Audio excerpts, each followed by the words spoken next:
আল্লাহ রাব্বুল আলামিন বলেন যে জায়গাটার মধ্যে কুরআন এবং হাদিসের আলোচনা হয় এবং যে জায়গার মধ্যে আল্লাহ এবং আল্লাহ রাসূলের আলোচনা করা হয় ওই জায়গাটা যেমন সেমন জায়গা থাকে না, ওই জায়গাটা হাদিসের ভাষ্য অনুযায়ী জান্নাতের বাগিচায় পরিণত হয়ে যায়। বলেন আলহামদুলিল্লাহ। এই পরিবেশের মধ্যে আমাদের ঈমানটাকে টিকিয়ে রাখা সবচেয়ে কষ্ট এবং সাধ্যের ব্যাপার। কথা বলে ঠিক কিনা? যে পরিবেশের মধ্যে লোকজনের সমাগম হবে উচ্চ এবং বেশি, যে জায়গায় লোক বেশি হবে সে জায়গায় কোরআনের তাফসীর করে মজা পাওয়া যাবে, সে জায়গায় কথা বলে মজা পাওয়া যাবে। আর যে জায়গায় লোকজন থাকে না ওই জায়গাটার মধ্যে কোরআনের তাফসীর কি করবে আর কথাই বা কি বলবে। আলেম ওলামারা বলে থাকেন যে জায়গায় কোরআন এবং মজলিস কায়েম করা হয় ওই জায়গা থেকে শয়তান পলায়ন করে এবং শয়তান বলে যে আমি এই জায়গায় যাই না, এবং গেলে যদি কোরআন এবং হাদিস থেকে আলোচনা হয় তখন আমার গায়ে আগুন ধরতে থাকে এবং আমি ওই জায়গাটার মধ্যে গেলে পরে আমি ধ্বংস হয়ে যাব। কু আনফুসাকুম ওয়া আহলিকুম নারা, তোমরা নিজেরা বাঁচো এবং তোমার নিজেরা আহল পরিবারকে বাঁচাও। আমরা যদি বাঁচতে চাই আমাদের সর্বপ্রথম ৫ ওয়াক্ত নামাজ, ইন্নাস সালাতা তানহা আনিল ফাহশাই ওয়াল মুনকার, নিশ্চয় নামাজ তোমাদেরকে অশ্লীল অনাচার পাপাচার কাছ থেকে তোমাদেরকে বিরত রাখে। নামাজ হচ্ছে সর্বোত্তম মুমিনদের জন্য।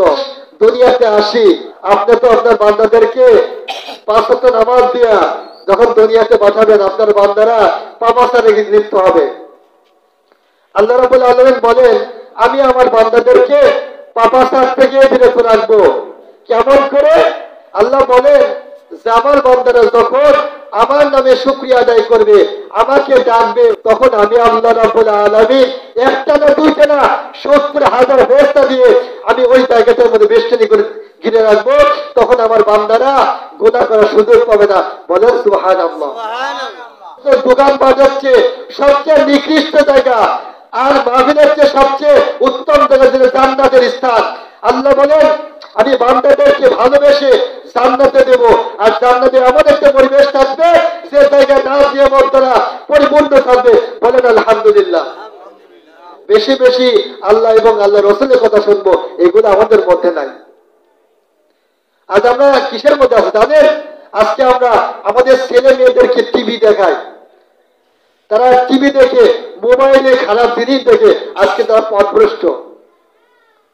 আজকে যারা আমরা বাবা মা আছি তাদের উচিত আমাদের ছেলে মেয়েদেরকে এই পথ থেকে ফিরাইয়া সৎ পথে নিয়ে আসা।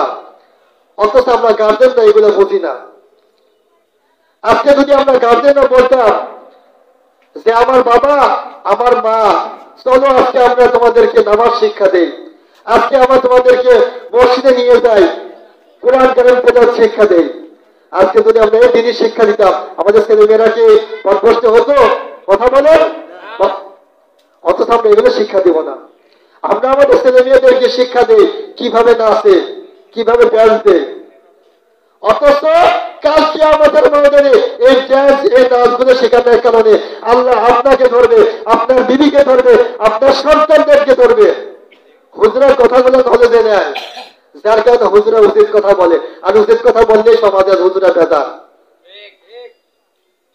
আজকে যদি হুজুরা বলে যে বাবা তুমি মসজিদে আসো, আমরা তোমাদেরকে কিন্তু দ্বীনি তরবিয়ত দিয়ে তোমাদেরকে হেদায়েতমূলক আলোচনা শোনাই, তোমাদেরকে আজকে আমরা দ্বীনের পথে নিয়ে আসি। ওই সময় সন্তান কি বলে তখন জানেন? ওই সন্তান বলে হুজুর আমার প্যান্টটা নষ্ট। তাহলে প্যান্ট নষ্ট, প্যান্টটা বসতে কিসের জন্য?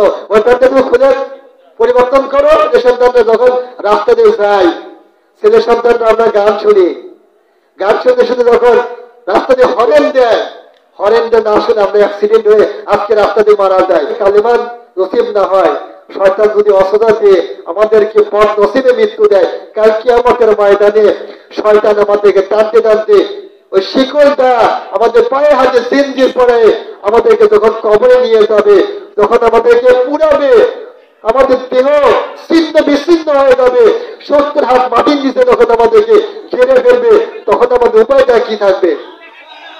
আল্লাহ যখন আমাদেরকে জিজ্ঞাসা করবে বান্দা তোমরা দুনিয়া থেকে তোমরা নেকির কাজ কি করেছো, তখন আমরা উত্তর দেব আল্লাহ আমরা দুনিয়া থেকে শয়তানের অস্ত্রতায় পড়ে আল্লাহ আমরা তোমাকে ভুলে গেছি, তোমার রসুলকে ভুলে গিয়েছি, তোমার দিনকে ভুলে গিয়েছি। আল্লাহ আমাকে দুনিয়াতে আবার পাঠাও, আমরা দুনিয়াতে গিয়ে আল্লাহ তোমার কোরআন শিখি, তোমার দিন শিখি, তোমাদের রসুলকে শিখি, আল্লাহ তোমার আমলগুলো করি, তাহলে আমরা আজ কবরে এসে আল্লাহ আমরা মাফ পাবো।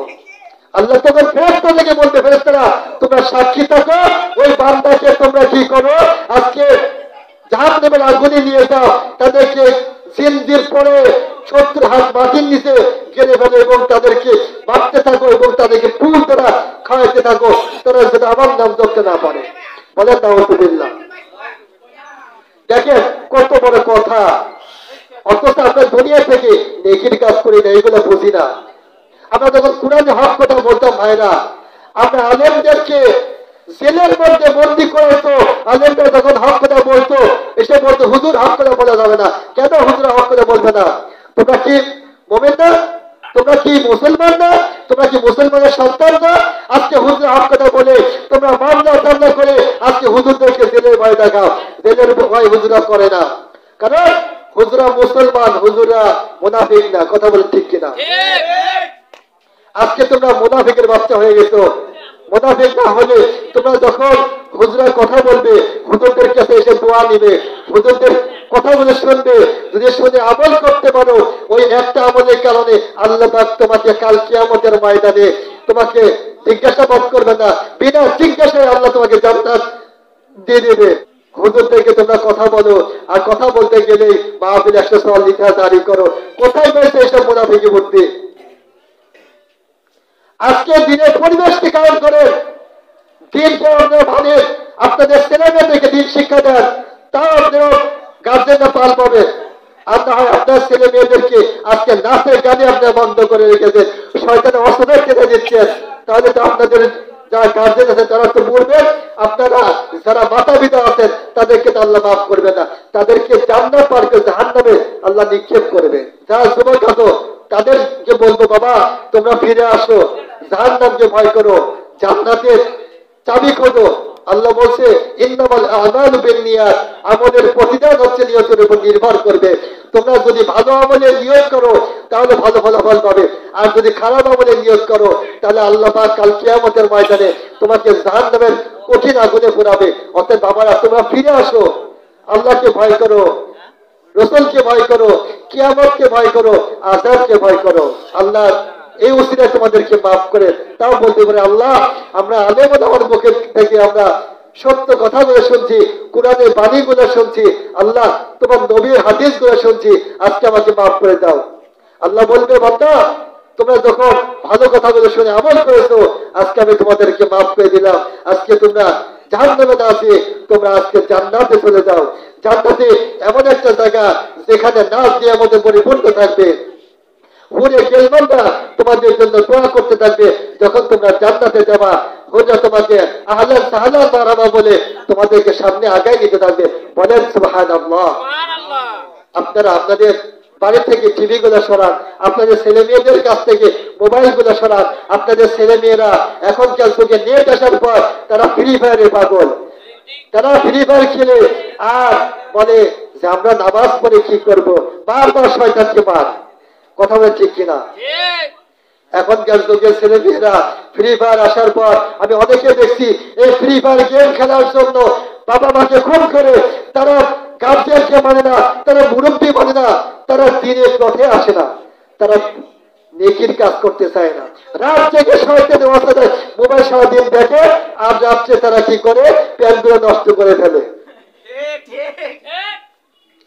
এই হয়ে গেছে আমাদের পরিবেশ। আজকে আমাদের ছেলে মেয়েরা যদি মোবাইল গুলা যদি না চলে, যদি মোবাইলে আলেমুল আমাদের ওয়াজ গুলা শুনতো, যদি নিজেরা কোরআন তেলাওয়াত শুনতো, যদি হাত দিয়ে না শুনতো, যদি বাড়িতে আরো শুনতো, তাহলে কাল কিয়ামতের ময়দানে আল্লাহ পাক তাদেরকে ধরতো না। তারা যখন রাতে শুয়ে শুয়ে আলেমুল আমাদের ওয়াজ গুলো শুনবে, যখন এগুলো শুনবে, তখন কোরআনের ভয় আসবে, জাহান্নামের ভয় আসবে, তখন নিজের দিনের মধ্যে কম্পন সৃষ্টি হয়ে যাবে। তখন নিজের চোখের পানি ছেড়ে দিয়ে বলতো, আল্লাহ আমরা দুনিয়াতে জাহাজ করেছি, আল্লাহ আমাদেরকে মাফ করে দাও, আমরা আর এই গুনাহ কাজ করবো না। আল্লাহ এই নেকির কাজ করে আল্লাহ আমরা জান্নাতে যেতে চাই। আমরা আলেম ওলামাদের কাছ থেকে কোরআন হাদিস শিখে নিজেদের জীবনকে বদলাতে চাই।